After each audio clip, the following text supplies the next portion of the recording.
शांति। 13 दिसंबर 2024। आज की मुरली से होमवर्क। आज की मुरली से हम लक्ष्य लेंगे लक्ष्मी नारायण जैसा संपूर्ण पावन बनने का पुरुषार्थ करना है। इसके लिए आज हम रिफ्लेक्शन करेंगे। लक्ष्मी नारायण को चित्र को देख करके अपने अंदर चेक करेंगे, ऐसे लक्षण मैंने कहाँ तक प्राप्त आज अपने अंदर धारण किए हैं। दूसरी रिफ्लेक्शन करेंगे, आसुरी गुणों पर कहाँ तक विजय प्राप्त की है। आज की मुरली से हम स्वमान लेंगे, मैं भाग्यवान आत्मा हूँ। आज अपने अंदर चेक करेंगे, सच में इस जन्म को लेते ही मुझे कितना भाग्य मिला है। बाबा की हर तरह से प्राप्ति, जो बाबा का पालना मिली है, उसको चिंतन में रखेंगे, क्योंकि इस संगम पर हमें सतबाप मिला, ड्रामा का ज्ञान मिला, कर्मों का ज्ञान मिला, स्वयं की सत्य पहचान मिली। इस सत्यता के ज्ञान से हमारे कर्मों में श्रेष्ठता आई और कर्मों की श्रेष्ठता के आधार पर हम सर्व के दुआओं के अधिकारी बन गए। तो भाग्यवान आत्मा की प्राप्तियों को आज लिस्ट बनाएंगे, सारा दिन इसका चिंतन करेंगे, पुरुषार्थ करेंगे। सबसे पहला पुरुषार्थ है निरंतर याद, दूसरा है धारणा और तीसरा है नॉलेज। तो याद के लिए बाबा ने बोला कि माम एकम याद करो। माम एकम याद करो अर्थात बाप और वर्षे को याद करना है। इससे दुविधा खत्म हो जाती है, अंदर का किचड़ा निकल जाता है। तो इसलिए बाबा कहते हैं जितना हो सके निरंतर याद में रहो। निरंतर याद में रहने की जो विधि है, पहली विधि है लक्ष्य की स्मृति। इसके लिए बाबा ने बोला गृहस्थ व्यवहार में रहते हुए लक्ष्मी नारायण के चित्र को देखते हुए अपने अंदर वैसे लक्षणों को धारण करना है। तब जैसे ही लक्ष्मी नारायण के चित्र को देखते हैं तो लक्ष्य दाता याद आ जाता है और दैवी गुण धारण करने सहज हो जाते हैं। दूसरी विधि है देह के सब संबंधों को छोड़ अपने को आत्मा समझ बाबा को याद रखना है।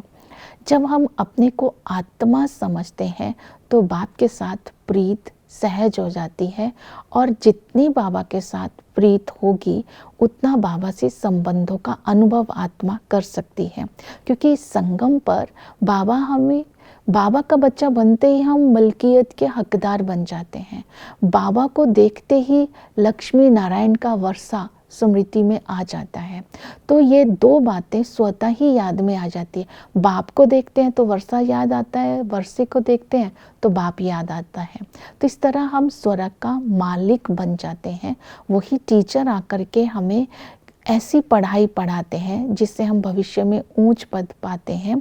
तो ये पढ़ाई, ये ज्ञान उन्हीं की बुद्धि में धारण होता है जिनकी विशाल बुद्धि है। तो इस पढ़ाई में रेगुलर रहना है, इस पढ़ाई को मिस नहीं करना है।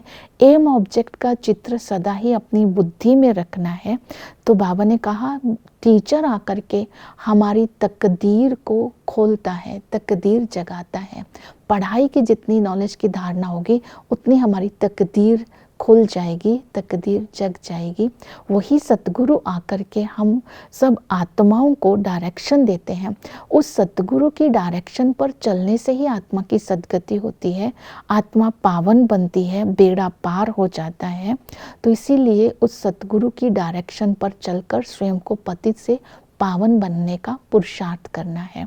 और इसके साथ धारणा के लिए आज बाबा ने कहा कि धारणा करने के लिए तुम्हें बंधन मुक्त बनना है, माया जीत बनना है, बलिहार जाना है। जब बलिहार जाने की विधि बताई, स्नेह, जितना बाप के साथ स्नेह होगा, लव होगा, उतना ही हम बलिहार जा सकते हैं। तो बलिहार जाना अर्थात तन मन धन से समर्पण। जितना बैगर बनेंगे उतना ही प्रिंस बनेंगे। ये जितना और उतने का हिसाब है। तो बाबा ने कहा जितना आत्म अभिमानी होंगे उतना ही बाप के साथ लव होगा। जितना लव होगा उतना ही बलिहार जाएंगे, जितना बलिहार जाएंगे उतनी ही प्राप्ति होगी। दूसरी विधि बताई कि हमें बंधन मुक्त बनना है तो देह भान का त्याग करना होगा और छीछी बातों को छोड़ना होगा और गंदे मनुष्य से अपनी संभाल रखनी होगी और अपने अंदर गंदे ख्यालात नहीं चलने देने। और जैसे ही हम बंधन मुक्त बनते जाएंगे उतना ही हम पूरा बलिहार जा सकेंगे। तो बंधन मुक्त बनना है, पूरा बलिहार जाना है, देभान को छोड़ना है। बाबा ने ये भी कहा कि यहाँ पर सब कुछ बाप पर बलिहार जाने का अर्थ ये नहीं है कि सब कुछ बाप को दे देना, ट्रस्टी होकर के समझाना। ये बात समझने की है। तो जब तक हम इस बात को समझते नहीं है तब तक हम बलिहार नहीं चाहते। लेन देन की बात तो नहीं है। बाबा ने कहा ये सारी बात तो समझने की है। फिर है सतो प्रधान बनना है, संपूर्ण पावन बनना है तो माया जीत बनना है, क्योंकि माया की प्रकाष्ठा बहुत है। माया कच्चा ही हप कर लेती है, माया बाप को ही भुला देती है। और जैसे ही माया बुद्धि को फिरा देती है, माया का नंबर 1 कर्तव्य ही है पतित बनाना। तो बाबा ने कहा माया के 5 भूतों से अपनी संभाल करनी है।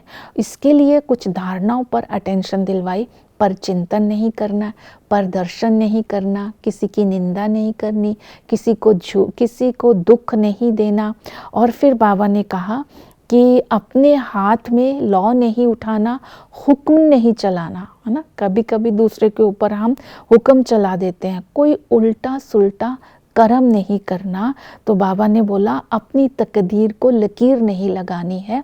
इसके लिए बाबा ने सावधानी देते हुए कहा ऐसी चलन से जब तकदीर को लकीर लगा देते तो भूत प्रवेश हो जाते हैं, तो सज़ा बहुत कड़ी मिलती है। तो बाबा ने बोला गफलत करने के समय तो बाबा समय नहीं है, अभी अपने आप को संभालो, क्योंकि इस समय सावधानी देते हुए बोला कि फिर हमें जो ट्रिब्यूनल बैठती है बहुत सज़ा मिलती है।